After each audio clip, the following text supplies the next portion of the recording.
Who are you? I didn't invite you. The person who said this to me was my classmate, Terrence. He always looked down on me since I dropped out of high school and never missed a chance to put me down. Today was our class reunion, but because of him, I was in the worst mood. Just as I couldn't take it anymore and was about to leave, a mysterious beauty approached me. "Mr. Johnson, we're going to cancel the contract with that company, okay?" "What?" Terrence was puzzled by the words that came from the beautiful woman. "My name is James Johnson. I turned 25 this year. Now, I've managed to find a job and am living a normal life, but it wasn't always like this. Because I had dropped out of high school due to certain circumstances. Back then, everyone told me not to drop out of high school, and they were right. There are few companies that hire someone with only a middle school education, and those that do often pay very low wages.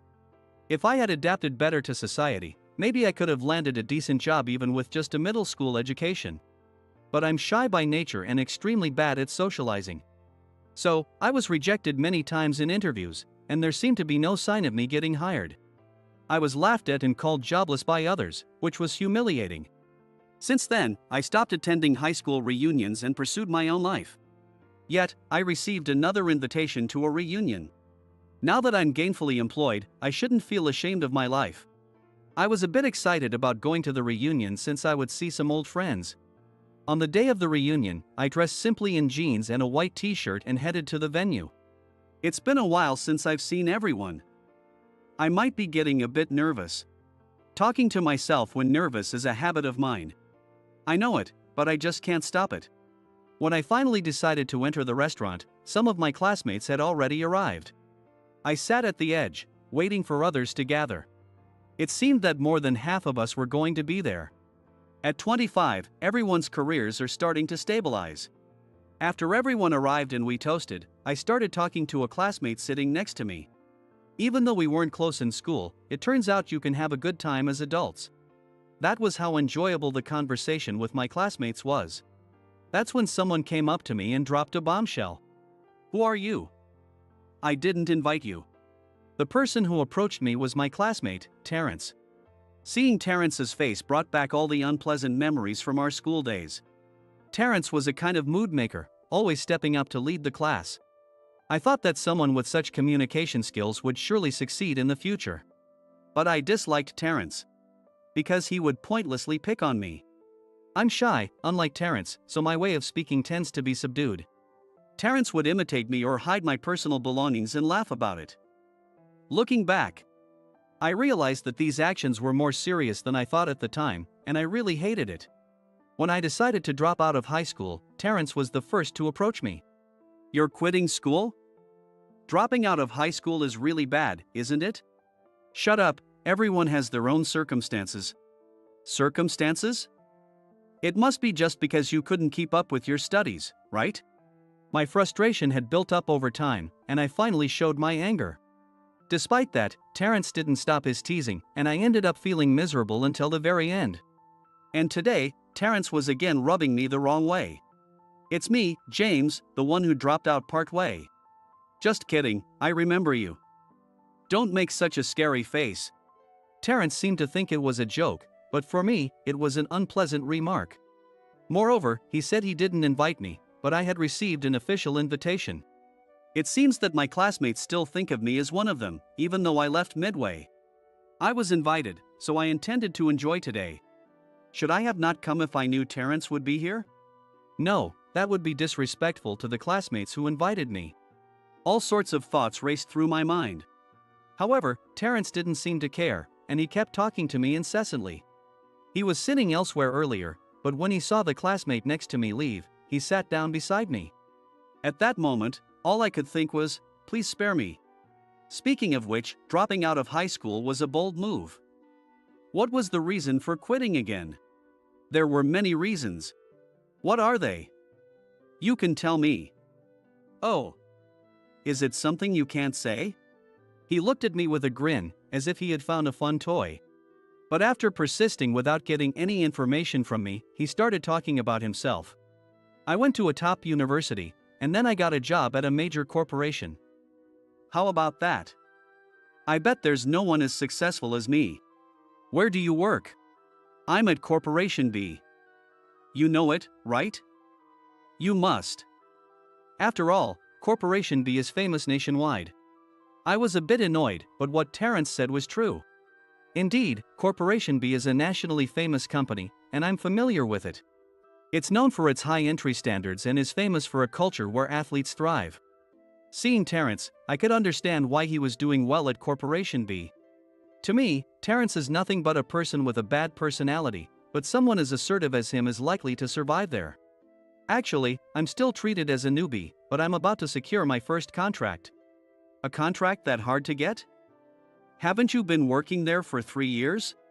That's what bottom-rank companies are like. At our company, it's rare for someone to secure such a big contract. It seemed that Terrence was excited about the possibility of securing a large contract. With alcohol in his system, he kept bragging one after another. Well, for a guy like me, it's easy. I half listened to his stories while playing with my phone. I thought he would get bored and go somewhere else once he finished bragging. However, the moment Terrence noticed I wasn't paying attention and was on my phone, he snatched it from my hands and started to get angry. Hey! Listen properly when someone is talking. And by the way, no one asked you to come. Why don't you just go home? After that, he kept telling me to leave. At first, I ignored him and continued to drink and eat the food in front of me. But gradually, his voice got louder, attracting the attention of other classmates. The atmosphere had been enjoyable until then, but it turned sour because of his anger. Staying here would only cause more trouble. With that thought, I started to feel guilty. If I left, his anger might subside. Then the reunion could become more enjoyable for everyone else. Unable to bear it any longer, I grabbed my things and tried to leave the restaurant. So you don't even have the energy to argue back? A high school dropout shouldn't even come to reunions. Such jeers were thrown at me from behind, making me feel utterly miserable. I was happy to see everyone after such a long time, but if things like this were going to happen, I'd rather not come again. With these thoughts, I opened the door of the restaurant. I felt a sense of relief as I stepped out, but Terrence still wasn't satisfied. He even followed me out of the restaurant, chasing after me. Hey, wait! It won't be fun if you just leave like that. But you're the one who told me to leave. Yeah, but... Terrence wrapped his arm around me, still not done teasing as if he hadn't had enough. I wish he would just leave me alone. Why is he so obsessed? Confused and dazed, I stood there without understanding why. Then, a luxury car pulled up on the road in front of us. Its exterior was unmistakably high-end, and even Terrence couldn't help but stare in awe. After a moment, a woman with a sleek figure and flowing long black hair stepped out from the driver's seat. Wow, she's incredibly beautiful. Being with someone like that would be bliss. Terrence said, loud enough for her to possibly hear.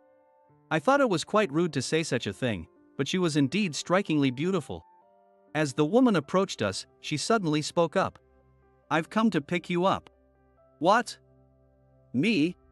Startled, Terrence pointed to himself after being told she had come to pick him up. While thinking it couldn't possibly be him, I opened my mouth to speak. Thank you. I'm sorry for the trouble. No trouble at all, I was passing by. Besides, you've always been so helpful. Watching us converse familiarly, Terrence stood there with his mouth agape.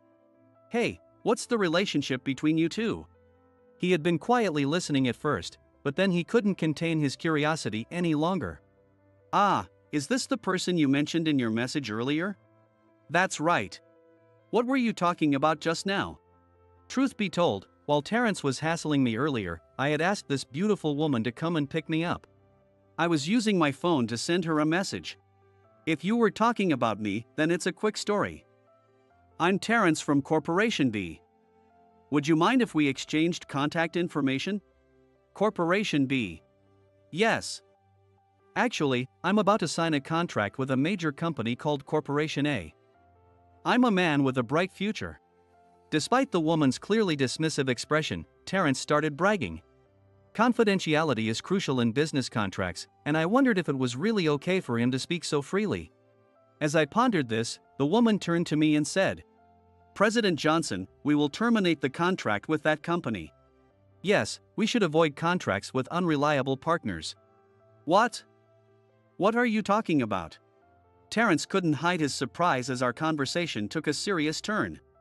He started to sweat and looked panicked as he began to understand our relationship. President? What are you talking about? You dropped out of high school, right? That's true. But I never told you what I did afterward, did I? No. That's too much of a joke. A high school dropout becoming a president? That's impossible. Seeing me being called President Johnson by the woman seemed to momentarily unnerve him. However, believing that a high school dropout couldn't possibly become a president, he quickly reverted to his usual smug expression. The woman then formally introduced herself. I apologize for the late introduction. I work in sales at Corporation A. My name is Lily. Wait. You work at Corporation A? Wow, what a surprise.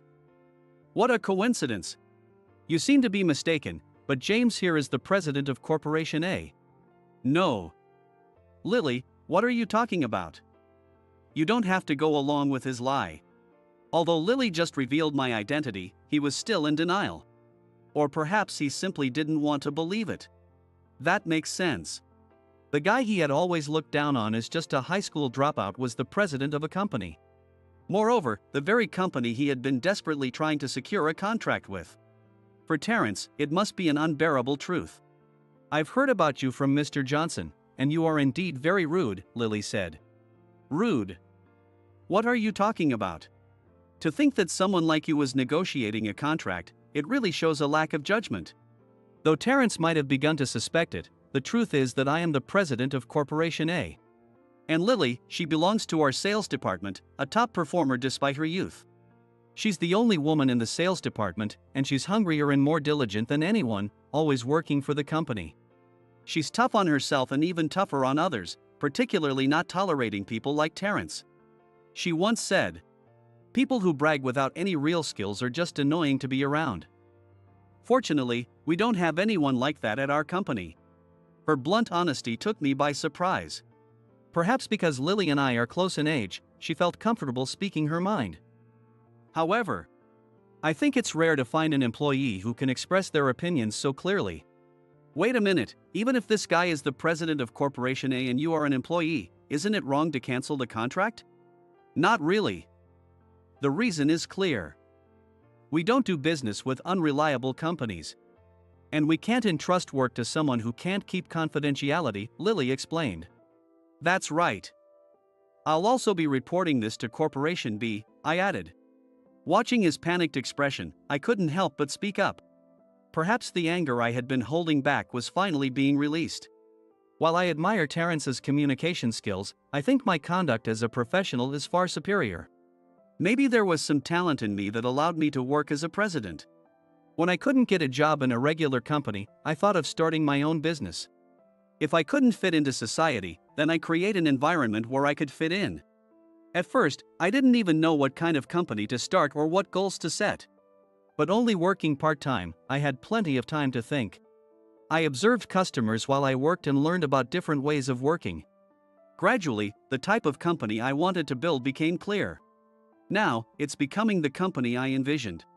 There were difficulties in the beginning, but I had teammates who stuck with me. Lily is one of them, and I really appreciate how hard she works. As I was thinking about this, Terrence started to rage furiously. Don't mess with me. I won't allow you to cancel the contract. There's nothing you can do about it. This is a matter of corporate policy, I replied. You being a president is impossible. You were just a dropout who couldn't handle school. Realizing he was at a disadvantage, Terrence began to lash out at me. He probably couldn't even comprehend why I became a president. The truth is, there was a clear reason I decided to start my own company. Of course, not being able to get a job in a conventional company was one reason. But there was a bigger reason. That is, you're just a child who talks too much without knowing anything. What? Just because you're pretty, doesn't mean you can say too much. James dropped out of high school to take care of his sick mother. Lily shouted with a louder voice than I had ever heard from her before. The truth is, I dropped out of high school for my mother. We lost my father early, and my mother had raised me single-handedly with dignity. But right after I started my senior year, my mother collapsed from overwork. The doctor advised her to rest, but she still tried to work. "Mom, please rest. What if you collapse again?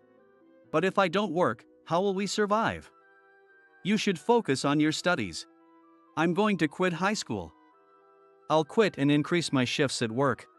That's what I blurted out, talking to my exhausted mother. Of course, she strongly opposed the idea, but I wanted to start working as soon as possible. I didn't want to put her through more hardship, and I couldn't bear the thought of her collapsing again. After all, she's the only family I have. What would I do if I lost her? Driven by these thoughts, I insisted on dropping out of high school. We even had a meeting with my teacher, Mr. Clayton, who respected my decision. "I think it's better to graduate from high school, but I respect your decision, James." After several discussions, my mother finally agreed with my plan. Once I quit high school, I immediately increased my work shifts, spending every day at my part-time job. Of course, I also studied during my free time at home, trying my best to maintain my academic skills. Even if people laughed and pointed fingers, I never thought my decision was wrong. Gradually, my mother's health improved, and now she works sparingly. I had said I would take care of her for life, but she chose to work, perhaps out of consideration. However, with the money I send her, she should be fine even if she can't work. Lily, having grown up in a similar situation, got angry on my behalf like it was her own matter. Terrence, unaware of this background, seemed to regret teasing me. However, it was unlike him to admit his fault, and he continued to confront us. Do you think I'd be moved by that? Too bad. Blame the circumstances you were born into. Despicable. What? As Terrence cautiously looked behind, he saw that our classmates were standing there after the reunion. He hadn't realized they had come out, as he had his back to the store. Truth be told, our classmates had been there for a little while. Thus, they had heard all the despicable things he had said to me.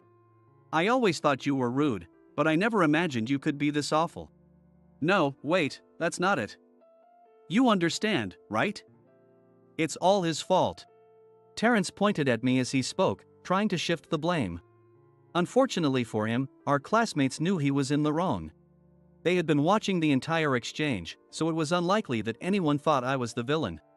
Moreover, even back in high school, it was always Terrence who started trouble.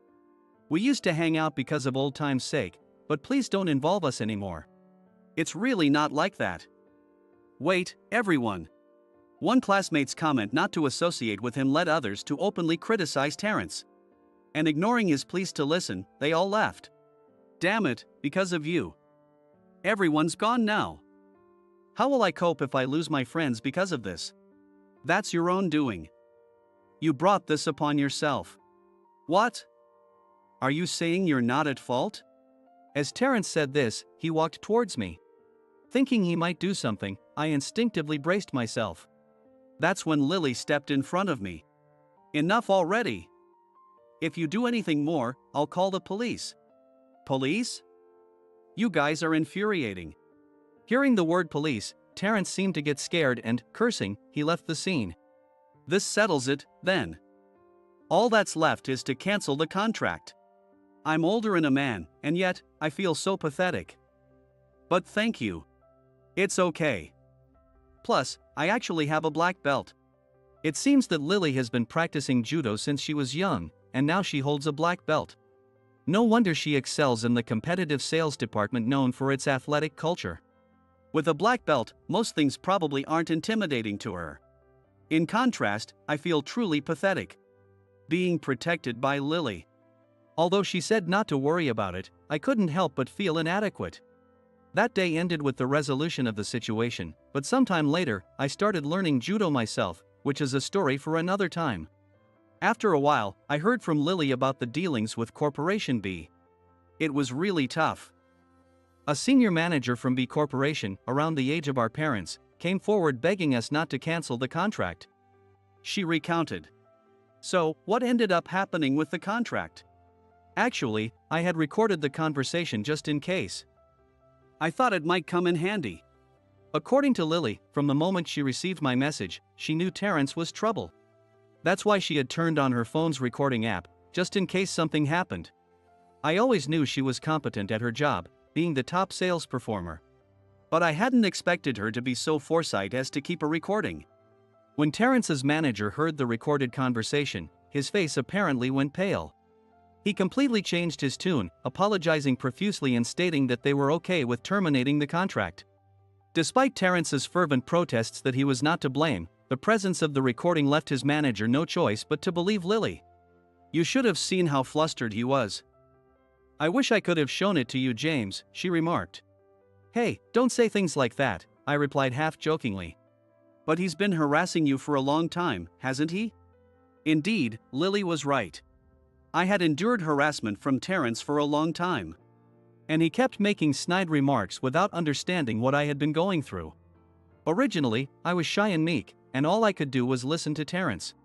But upon reflection, I realized that I had been working harder than him all along. It was clear to anyone who was in the wrong. Up until now, the problem hadn't been exposed, so our classmates hadn't realized it, but now that they knew Terrence was the bad guy, I wondered how many would stay by his side. Sometime after that, I learned what became of Terrence. He was called in by the senior management at B Corporation for numerous meetings. Due to his failure to maintain confidentiality and the potential trouble he could cause our company. And given that his actions had significantly damaged B Corporation's reputation, he was let go. It might seem harsh to be fired over one mistake, but the problem he caused was significant. Especially since B Corporation, being a major company, deals with many other businesses. If Terrence had continued his behavior and caused a massive leak of client information, the repercussions would have been much worse than this incident. Moreover, it's possible that he had been under scrutiny for some time. Because there was already a lack of trust in him, any small issue might have led to his dismissal. I don't know all the details, but it's not unlikely considering it's Terrence. Yet, he couldn't accept it and called me to protest. "Do you know what's happened to me because of you?" "Yeah," Lily told me. "Tough break. Why are you treating this like it's none of your business? What am I supposed to do now?" He had been proud of working for a major company, and he seemed to deeply resent being fired.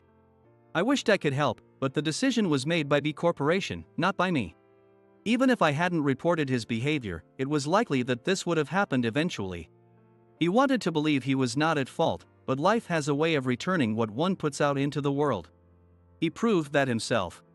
And now, nobody from the reunion is returning my calls. I'm about to run out of money soon. Run out of money? Hasn't it only been a month since you were fired? Of course, I've spent it all by now. Terrence apparently was not the type to save money. Additionally, he mentioned that due to the stress of losing his job, he had been spending his nights drinking out, which quickly depleted his funds. Previously, he had borrowed money from classmates and his parents, but his classmates stopped responding to his calls. His parents said they couldn't lend him any more money, leaving him with nowhere to turn. How am I supposed to live now? Are you going to lend me money? I can't lend you money. Besides, if no one else is willing to lend you money, it must be because they don't trust you. Why don't you just give up? You've suddenly become so assertive. That's not like you. Indeed, Terrence was right. It wasn't like me. In the past, I would have just listened to or ignored him. But now, I was able to speak my mind to him. Something inside me must have changed. If that was the case, I might as well say everything I was thinking. With that thought, I spoke up. You might have lived however you wanted until now, but it won't be so easy from here on out. What are you trying to say? I think you're going to find that things are only going to get tougher from here on. Shut up. Unable to respond to my words, he weakly uttered that and then hung up the phone. Right after the call ended, I sat down on the nearby sofa. I had always thought this, but talking to Terrence was incredibly draining. It felt like he was sucking the energy right out of people.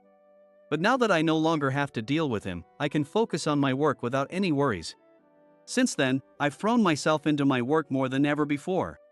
A year has passed, and the company has grown even larger, and we've added a few more employees. Being a rapidly rising company, we've started to attract attention in the industry. Recently, we've been getting hints that other companies want to make contracts with us. Lily told me. It seems our employees' sincere efforts have been recognized, and there are companies that would like to do business with us. As for us, more clients are always welcome. With more employees, I hope to grow the company even larger. However, there was just one problem for me personally. It was romance. To tell the truth, I'd been so focused on work that I'd never seriously dated anyone. But as I get older and see my classmates getting married, even I, who never paid much attention to romance, start to feel the pressure. People have started asking if I'm ever going to get married, so maybe it's time for me to take an interest in something other than work. And just recently, Lily said something to me. I have a friend who would be perfect for you. Please go on a date with her. Ah. I'm not really interested in that sort of thing. If you keep that attitude, you'll end up an old man before you know it. Persuaded by Lily, I agreed to go on a date with her friend. It had been years since I'd been on a date, so I waited nervously at the meeting spot. The woman who arrived was lovely, just as Lily had said, a really nice person. It felt more like hanging out with a friend than a date. She made sure not to make me feel awkward, and gradually, my nerves eased. I thought to myself, spending every day with someone like her would surely make me happy. As I entertained these thoughts, I realized it was time to part ways. Watching her wave goodbye, I blurted out without thinking. Could we go on another date sometime? She turned around surprised but smiled and nodded yes. Half a year later, after many more dates, I finally gathered the courage to confess my feelings, and she said yes. I had always thought that romance was not something I needed to pursue. But meeting someone with whom I truly clicked made me realize how much it could brighten my life. While I'm not yet thinking about marriage, I believe that one day, I will marry her. During these happy days, I suddenly thought to myself, could it be that my success at work and in love is all thanks to Lily? Without her, I probably wouldn't be experiencing the happiness I feel now. Realizing this, I knew there was so much I owed her gratitude for. Here, a gift. Isn't this that expensive brand of sweets? What's this all of a sudden? I never thought I'd see the day. To give a gift with good intentions only to be teased. If you don't want it, give it back. No way. This is all mine now, Lily said as she hugged the box of sweets I handed her. The truth is, I only have a few more weeks to see Lily. The reason is that she is expecting a child and will be going on maternity leave. Initially, she planned to return after her maternity leave, but she decided to resign due to her own wishes. Honestly, I want her to stay with the company. But seeing the happiness on her face, I couldn't bring myself to ask her to stay. Moreover, as Lily is someone I deeply respect and owe so much to, I truly want her to be happy. So, I only have a few more weeks to see her, and after she leaves, we probably won't meet privately. Thinking about this makes me feel strangely sad. But life stages change, and with them, the people we interact with also change. Even with those we are close to. It's uncertain if they will still be by our side in a few years. Witnessing Lily's departure and how Terrence has become ostracized. I've made a promise to myself to never forget to appreciate the people around me more than ever before. My name is Jason. My dad and mom ran a small fried chicken shop in New York City. Dad, who had always dreamed of becoming a chef since he was little, finally opened the shop after borrowing money. Our family's living space was on the second floor, up the stairs from the shop. When I returned from school, it was my daily routine to dash into the kitchen at the back of the first floor, still with my backpack on, and sneak some of the fried chicken Dad made. Hold your horses, Jason, can't you wait for dinner? But your fried chicken is just so darn good. What did you say? How good is it? The best in the States. No, the best in the world. Come on, say it's the best in the universe. Ha ha ha. He was a hearty man. Yet, his movements when frying chicken were incredibly delicate, and his fried chicken, crispy and golden, drew lines of customers to our shop every day. Remember this, Jason, no matter how hard things get, good food can help you overcome just about anything.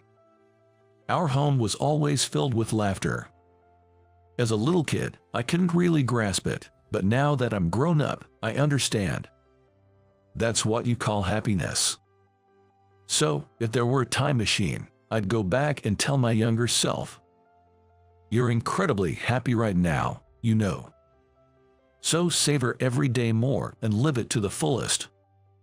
No, that's not right. if I could, be careful of gas leaks. That's what I tell my dad to warn. That day, I was staying over at my good friend's place. After staying up late chatting about nothing in particular, I fell into a deep sleep, exhausted. Jason. I was woken up by the voice of my friend's mom, Linda. Jason, wake up. Something terrible happened. Your house is on fire. Still half asleep, I couldn't understand what Linda was saying. The next morning, I was greeted by the sight of my house, burnt down unrecognizably. You must be Jason, right? Yes. As I stood there in shock with Linda, a police officer approached us to talk. Seeing the officer's somber expression, Linda covered her face with her hands, sensing something bad. Jason, it's very tough to tell you, but it seems my dad and mom's bodies were found in the bedroom. The cause of the fire was a gas leak. It all felt like a terribly bad dream. At that time, I was only in the 4th grade. Just when I was about to be adopted by relatives or sent to an orphanage, Sophia, a distant relative of my mom, and her husband Michael volunteered. Nice to meet you, Jason. I'm your new mom. I still vividly remember how creepy her smile looked at that time. And my intuition was right. But as a child, there was no way I could resist the hand that was offered to me. My new home was a cramped, run-down apartment. There, Michael, Sophia, and I started living together. Michael ran an online retail company, but it wasn't very profitable. He was always frustrated, glued to his computer, and his usual words to me were quiet, get out of the way, disappear. Only when I accidentally did something he didn't like would he turn from his computer to yell at me, "You little brat, do you know who owed your life to?" Still, Michael was somewhat bearable compared to Sophia. He was a hopeless man, but as long as I managed all the household chores perfectly and kept quiet, he mostly kept to himself. Sophia was the real problem. Driven perhaps by her unfulfilled desire for children, her obsession and control over me were extreme. She would investigate my friends in detail and dictate whom I shouldn't associate with if she disapproved of them. This was when I was 14. There was a girl who was getting along with me, but one day at school, she suddenly stopped talking to me. I later found out that Sophia had harassed her family to make sure she wouldn't hang out with me. Really, Jason, didn't I tell you that it's me who decide people you can be friends with if you hang out with kids in that apartment complex? Think about what people will say. But she is nice and kind. What? Sophia was surprised to hear me talking back, as I usually just nodded in silence. But then her face turned red, and trembling, she burst out shouting and fell into hysterics. Why would you say that? I did it all for you. You hate me, don't you? Irritated by this, Michael shouted not at the hysterical Sophia but at me. Shut up. Shut the fuck up. Everything is Jason's fault. It's your fault that my work isn't going well. And so, every day was like living in hell.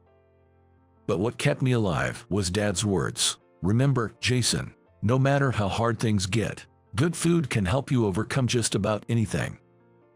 After some point, I became motivated to make people happy with my cooking, just like Dad. So, while attending high school and working multiple jobs to save up tuition, I secretly enrolled in culinary school without telling my toxic parents. When they found it out, they said, "Chef is a stupid job. So, aiming for that makes you stupid too. Well, you don't have my genes." Oh, how embarrassing that my son wants to be a chef. I'll have to tell the neighbors he wants to be an entrepreneur. I could tolerate their belittling me, but insulting chefs felt like they were also mocking Dad, which I couldn't stand. Chef is an honorable profession. That day, I rebelled against my toxic parents for the first time in years. Of course, I was severely reprimanded, but I don't regret standing up for myself. Despite the hellish days with my toxic parents, I continued my studies and successfully graduated from culinary school.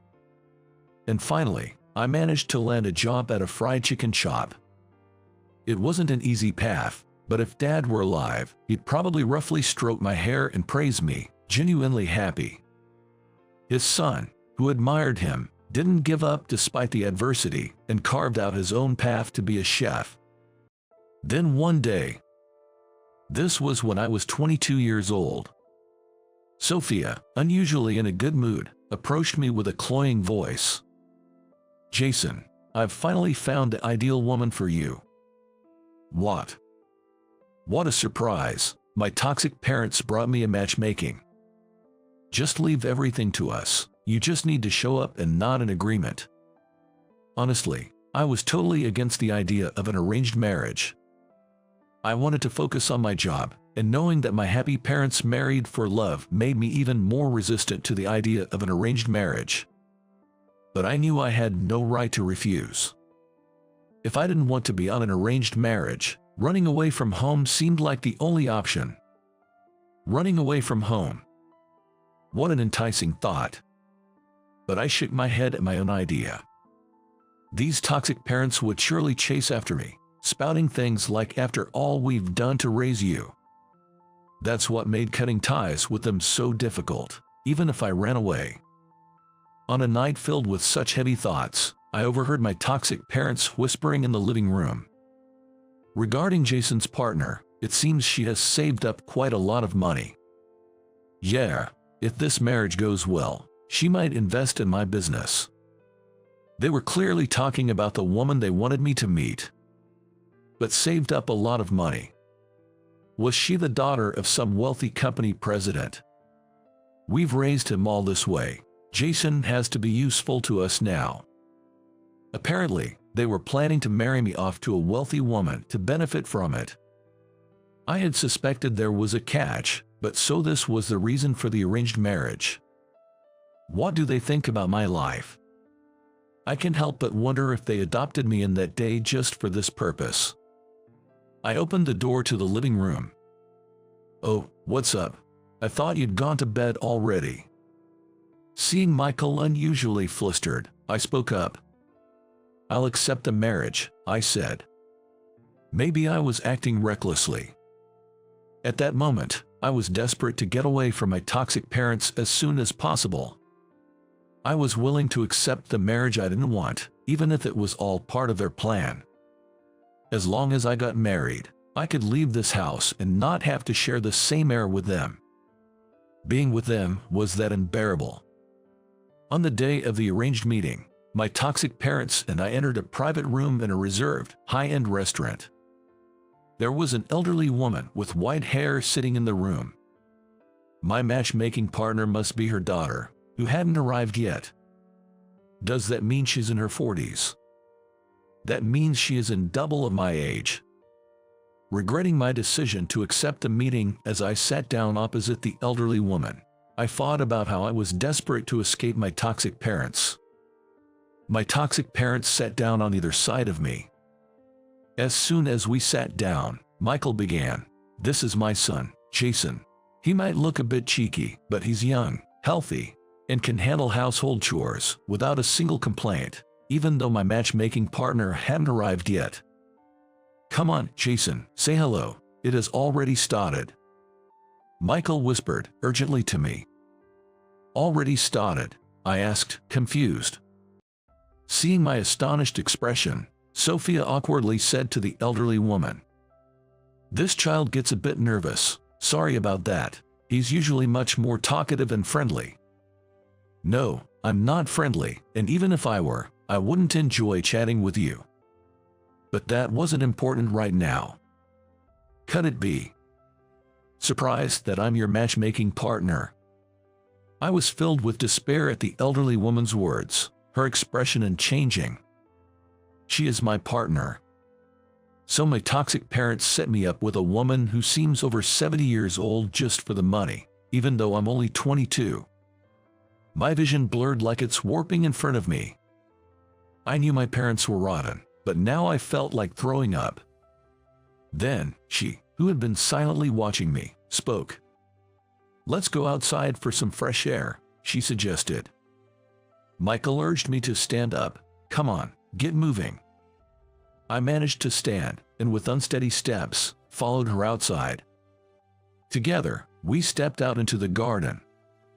While my toxic parents were terrifying, this elderly woman, in a way, was an even bigger unknown. Did she have a fondness for young men? If it was just a wealthy person's whim, she could have chosen a man with a better face and manner, someone who would happily take her money. Then, she said something as if she could read my mind. "Don't worry, I have no intention of devouring you." Despite my caution, she continued, "You want to leave that house, don't you? I'll help you. I won't do you any harm, so follow me," she said with a sly smile. I still couldn't figure out what she in front of me was thinking. But, call it intuition. The sly smile on her face didn't seem bad. Yes, it wasn't bad. It was different from Sophia's unpleasant smile when she greeted me after I had lost my parents. Should I refuse the marriage and continue to endure the hellish days in that house? Or should I take a leap of faith with this old woman, who is extremely unfathomable? Her smile was enough to make me lean towards the latter.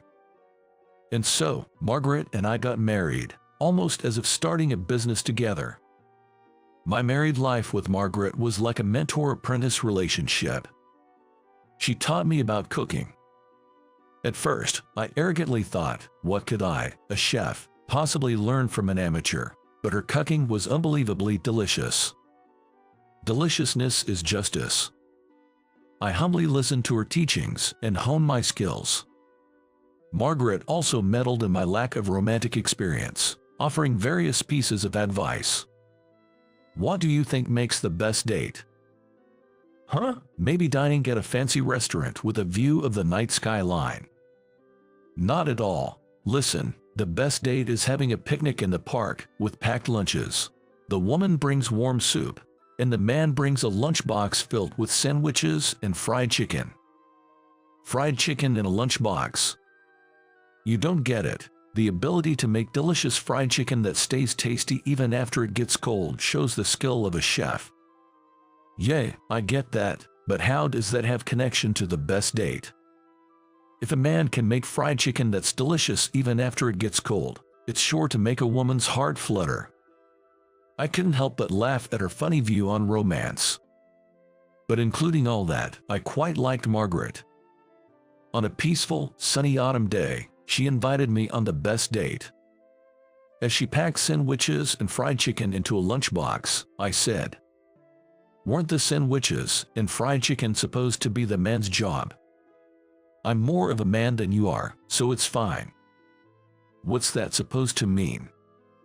Though I was dissatisfied with her response, I couldn't deny it, so I obeyed her and made soup. With a lunchbox, we headed to a nearby park together. To anyone passing by, we must have looked like a grandmother on a stroll with her doting grandson. Nobody would guess we were a couple.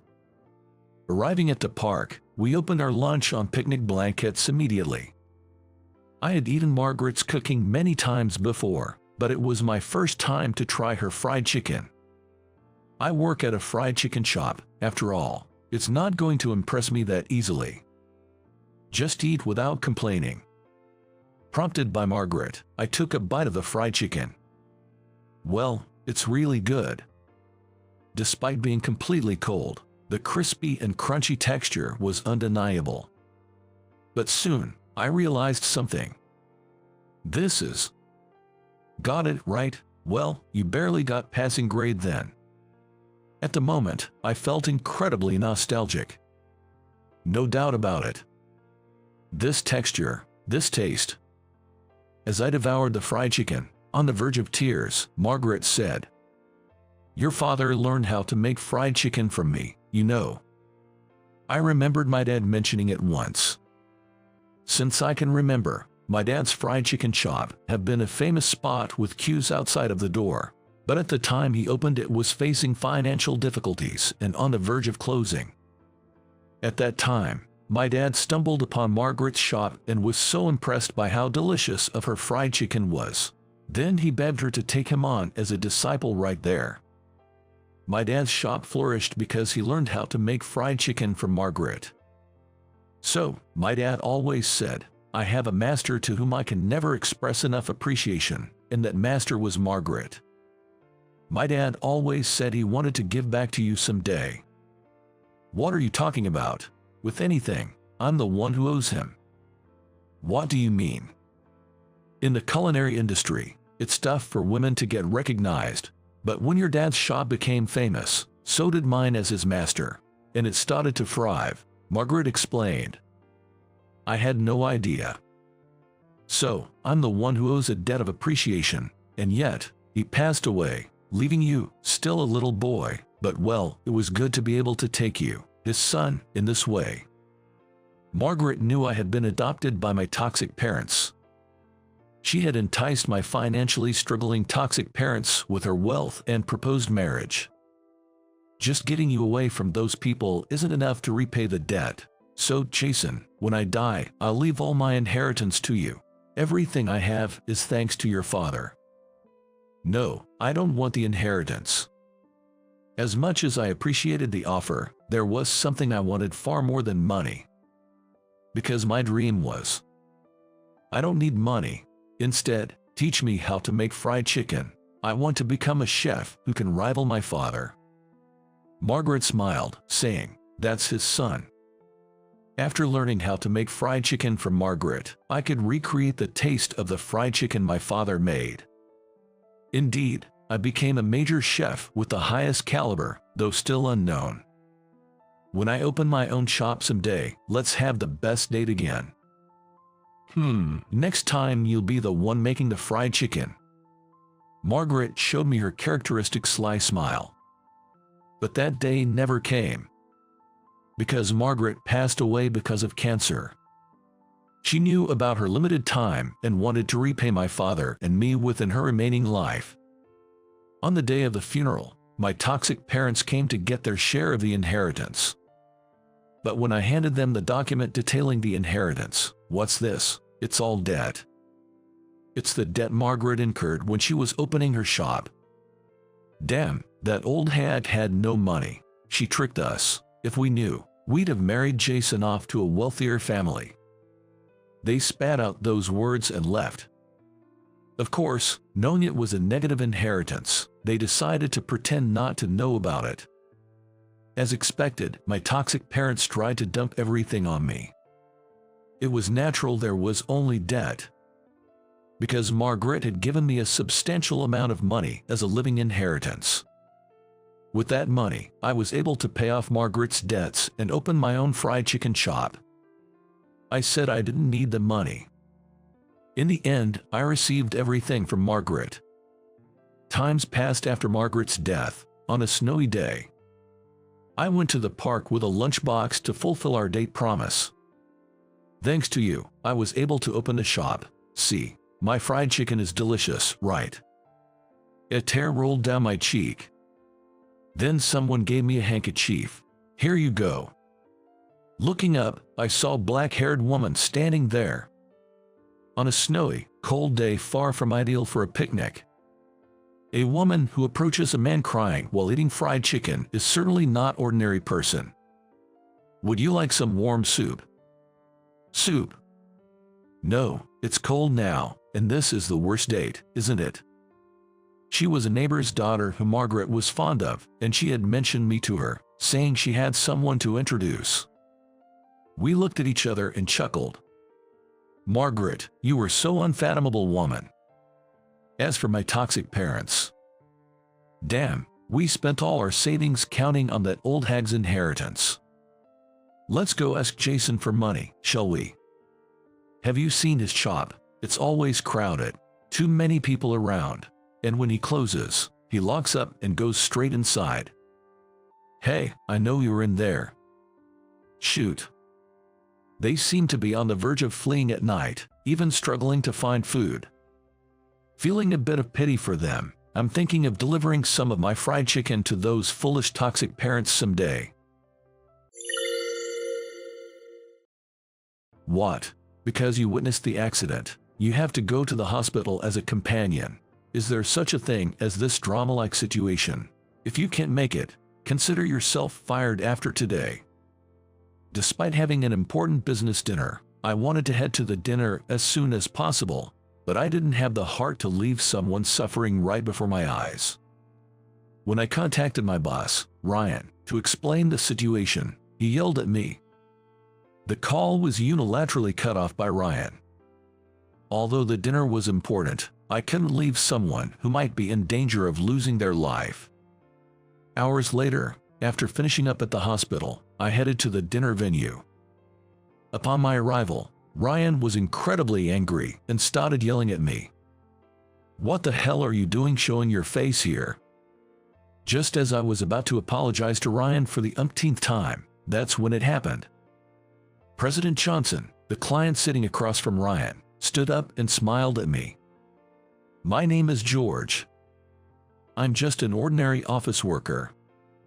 After graduating from college, I started working at this company as a new graduate, and it's been almost 4 years. The first year was all about getting used to the new environment and workload, and every day was hectic just trying to get used to the job. However, after 4 years, I got used to the job and was leading a fulfilling life. Well, it would have been nice if I could have led a fulfilling life getting used to the job. Hey George, how much longer are you going to take with that report I asked for? Sorry, I'll be done soon. Stop dawdling, hurry up. I'm sorry." The stares from around the office were painful. The one yelling at me was my boss, Ryan. Ryan would always take his anger out on me for anything and everything. Even for things that weren't really my fault, he would blame me and yell. It felt totally unjust.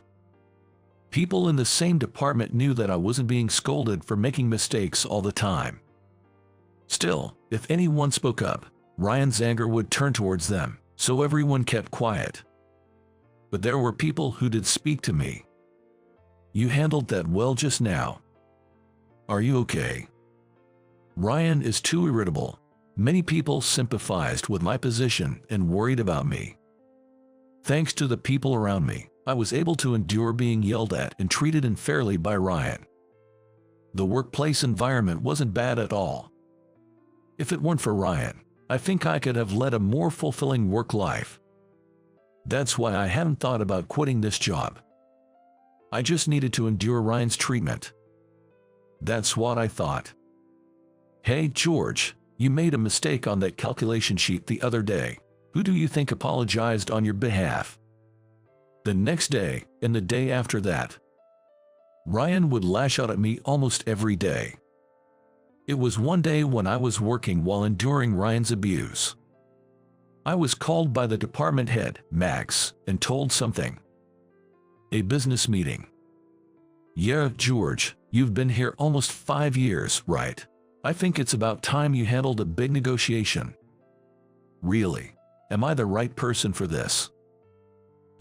Why do you ask? Well, it's just that. Surely, Max must know that I'm yelled at by Ryan almost every day. Still, Max wanted to entrust me with it. Perhaps sensing what was on my mind, Max continued with a smile. "Well, regarding Ryan, I think everyone understands. Besides, George, your work has a reputation in the department for being meticulous and precise." Really? Yes, I'm not lying. So, what do you think? Max's eyes showed no deceit, and it seemed he sincerely wanted to entrust this big meeting to me. I nodded firmly, resolved to make it a success. "If you'll entrust it to me, I'll give it my all." "Good, I believed you'd say that, George. I'm counting on you." Max patted my shoulder and smiled. Before the meeting, I went to the archives to look up past transactions with a business partner. I carried the filed documents from the archive back to my desk. From past meetings, I could understand what strategies would work best with this business partner. I planned to analyze this and approach the negotiation accordingly. This business partner had always been close to our company, and failure was not an option. The amount of money involved was significant, and I was anxious about whether I could handle it alone, but it also motivated me. It took about 2 weeks to analyze the data of the business partner and create the materials. After finishing the materials, I had to set up a dinner for the day of the meeting. Normally, we would hold it in our company or the client's office. But this time, since we have a good relationship with this business partner, I wanted to approach the negotiation in a more casual manner by having a dinner meeting. While I was choosing a restaurant for the dinner, someone called out to me from behind. "What's this, George, making restaurant reservations during work hours?" I immediately knew it was Ryan from the voice. I sighed inwardly and turned to Ryan. "I've been given a business meeting to handle. I was choosing a restaurant for that dinner." To prove it was for a legitimate reason, I turned my computer screen towards Ryan. Ryan seemed impressed and said, "Huh?" Then, he said something unbelievable. "Hey, let me join that too." "What? What's wrong? Can't your boss join? It's always been a company that's been close to us, right?" "Well, that's true, but..." As I hesitated to respond, Ryan's expression quickly twisted into anger. "I'm saying I'll join as your boss, and you disobey me. It's not like that. Obviously, you can't handle a deal this big on your own, so I'm going out of my way to be a part of it." "Understood." As usual, I caved in to Ryan's shouting. When I reported to Max that Ryan would also participate, Max just gave a wry smile. Still, he advised me, "Ryan has experience, so if you have any concerns, you should ask him," even trying to save face for Ryan. As if I'd ask him anything. Despite thinking this, I continued searching for a restaurant for the dinner. And before I knew it, the day of the negotiation arrived. I must make it a success. Ryan might interfere, but in front of the clients, he couldn't act as usual. I checked my watch. There's still some time left until the meeting. I left the office early to ensure I wouldn't be late, but it seems I left a bit too early. That's when it happened. With a screeching sound of brakes, I heard the sound of something large colliding. Turning in surprise, I saw 2 cars had collided head-on. An accident. People started to gather, and I turned my attention towards the scene. The car that was hit had its driver's seat completely crushed, making it impossible to check on the condition of the person inside. Then, a man emerged from the car that caused the accident, and instead of calling for help, he immediately ran away. That guy, is he running away? Since the accident happened right before my eyes, I couldn't just leave it be. Just as I was about to chase after the fleeing man, I heard a groan coming from the car that was hit. Realizing that the person inside was still alive, I stopped in my tracks and approached the car. "Are you okay?" I somehow managed to pull the blood-covered man out from the passenger seat. "Please, I need an ambulance." When I called out to the bystanders, a woman nearby promptly called for an ambulance. While waiting for the ambulance to arrive, I racked my brain for anything I could do to help. Recalling the first aid training held regularly at my office, I started giving first aid to the man. Performing first aid before the ambulance arrived could significantly increase his chances of survival. After finishing the first aid, I took a moment to catch my breath, and that's when I noticed my phone vibrating in my suit pocket. The display showed Ryan. "This is bad." I immediately answered the call from Ryan. As soon as I pressed the answer button, Ryan's yelling filled my ear. "I'm sorry, Ryan, actually." I tried to calm down Ryan, who was shouting at me, and explained the situation. However, Ryan didn't seem to believe a word I was saying. Because you witnessed an accident, you're going to the hospital as a companion. Is there such a thing as this drama-like situation? If you can't make it, you would be fired as of today." "Wait, please." Ryan vented his frustration on me and then hung up. Only the harsh tone of the disconnected call echoed in my ears. "Oh, please." As I stood there, Disappointed and holding my phone, the man lying in front of me spoke up. "Excuse me. Don't you have an important appointment?" The man was struggling to speak. "No, it's okay." "But..." I shook my head, reassuring the hesitant man. While we were having this exchange, the ambulance arrived. Given the man's serious condition, the paramedics asked me, "Can you accompany him?" I had planned to head straight to the dinner meeting after ensuring the man was safely in the ambulance, but given the request, I couldn't say no. I nodded at the paramedics' words and boarded the ambulance. "Are you really okay?" "Yes, I'm fine." By then, it was already too late to make it to the dinner meeting, and regrettably, I decided to leave it in Ryan's hands. Upon arrival at the hospital, the man was immediately taken to the treatment room. After undergoing various tests, the man was found to have no major issues, but he was advised to stay in the hospital overnight just in case. No, However, there's always a chance of complications. I'm fine. Hearing this exchange from outside the consultation room, I couldn't help but worry about the man's well-being. When the man came out of the consultation room and saw me, he smiled kindly. "Thanks to you, I was saved." No, it's good that nothing serious happened. I don't know what I would be doing now if you hadn't been there." "You're exaggerating." "Well then, I'll be leaving now." After checking the time, I parted ways with the man. The man asked me, could I at least have your contact information, but I respectfully declined. I hadn't helped him expecting something in return. After parting from the man, I immediately headed to the dinner venue. Though about 2 hours had passed, if everything had gone as scheduled, it should be wrapping up about now. Thinking that I should at least apologize to the other party, I hurried. "George, how dare you show your face here?"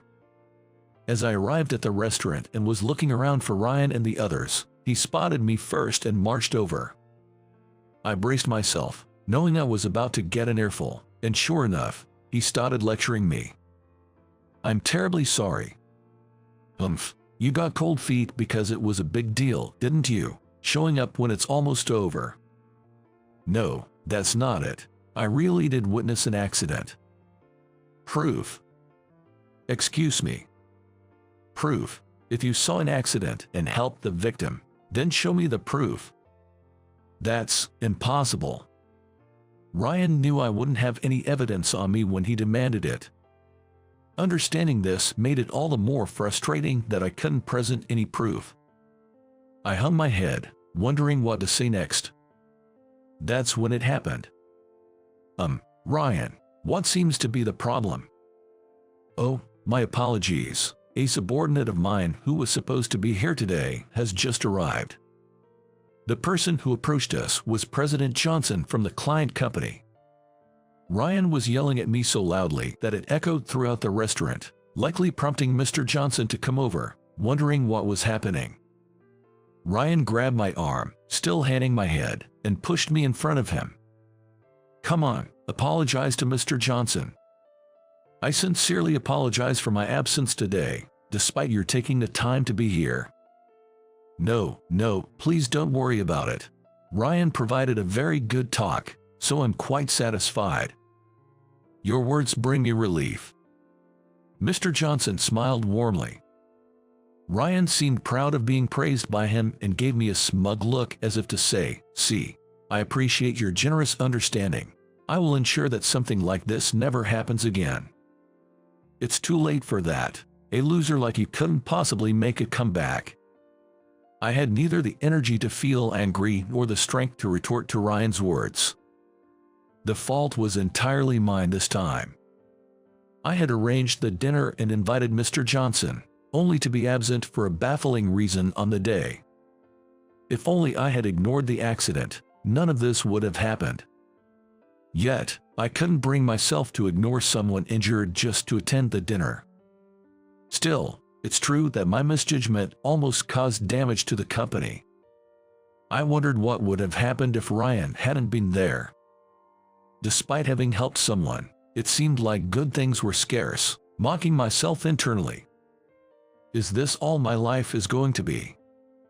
Come on, let's head back to the office. You have to write a letter of apology. Yes. After saying goodbye to Mr. Johnson, Ryan and I got into the company car. Just as Ryan started the engine to head back to the office, that's when it happened. There was a knock on the car window. Curious, I looked up to see Mr. Johnson, whom we had just parted ways with. I quickly got out of the car and asked him what was the matter. Ryan, not expecting him to follow us, got out of the car with a surprised look on his face. Ryan, you were demanding evidence from him earlier, weren't you? You wanted proof for why he couldn't attend the dinner. It seemed quite rude the way you were yelling. It's for his education. Education? Mr. Johnson calmly questioned Ryan, who was visibly flustered. Well, I didn't see it as education, but well, let's leave it at that. George. He shifted his gaze from Ryan and looked straight at me. As I stood up straight and met his gaze, he smiled gently. It seems my acquaintance was in your debt. Ryan, this is your proof. Oh. Then, out of nowhere, the man I had accompanied to the hospital earlier appeared from behind him. You are. Thank you for earlier. The man smiled at me and reached out for a handshake. No, not at all. It was nothing. I heard about the situation from him. The man said and then glared at a bewildered Ryan. You, always yelling without listening to anyone, must feel very important, huh? Ryan, intimidated by the man's stern look, seemed utterly scared. This might be the first time I've seen Ryan looking so intimidated. He always seems to be the one in charge at the office. You set me up. Ryan, in his panic, pointed at Mr. Johnson and said with a trembling voice. The three of us exchanged glances, wondering what he was talking about. Ryan, please calm down. I tried to calm a shaking Ryan by placing my hand on his shoulder, but he shook it off vigorously. You all conspired against me, to embarrass me. Ryan, that's not true at all. Then why is the man you claim to have saved here? Let me explain. He smiled warmly and began to tell us the story. Apparently, they were friends. They hit it off when they happened to sit next to each other at a bar one time. Since then, they became drinking buddies who often went out together. The reason the man showed up at the dinner was because, right after parting ways with me, he had contacted Mr. Johnson saying, I was in an accident, but a kind person saved me. Mr. Johnson, checking the message, heard Ryan and me arguing and suspected it might be related. After describing my appearance to the man, it matched the person who had helped him, prompting him to rush over here. The thought that my lifesaver might be in trouble because of me made me so restless I just couldn't stay put. The man laughed shyly. Surrounded by the congenial atmosphere among myself, the man, and Mr. Johnson, Ryan seemed to feel so out of place that he quietly said, I'm terribly sorry, offering his apologies to both of them. Then, eager to leave the scene, he quickly got into the car and, from the driver's seat, rolled down the passenger side window to urge me to get in the car quickly. I thanked them once again before getting into the car. A few days later, something unexpected happened. George, it seems you did a great job. What? The business dinner the other day, we got a very positive response. Despite the meeting not proceeding as planned, Mr. Johnson had given us a positive response. Following that, we managed to secure a larger contract, and the company's performance skyrocketed. Come to think of it, since the contract with the client was settled, an internal investigation had been conducted in the office. The investigation was about Ryan, and his habit of yelling at me had become widely known among the office staff. Furthermore, it was found that Ryan had previously taken credit for his subordinates' achievements. The internal investigation revealed numerous pieces of evidence and testimonies to this effect. Ryan's punishment was a salary reduction, but he apparently felt uncomfortable staying at the company, and, before we knew it, he stopped coming to work altogether. With Ryan gone, Max recognized my achievements, and I was promoted to Ryan's former position. Without Ryan's constant yelling, I was able to focus more on my work than ever before, contributing to the company's increasing performance.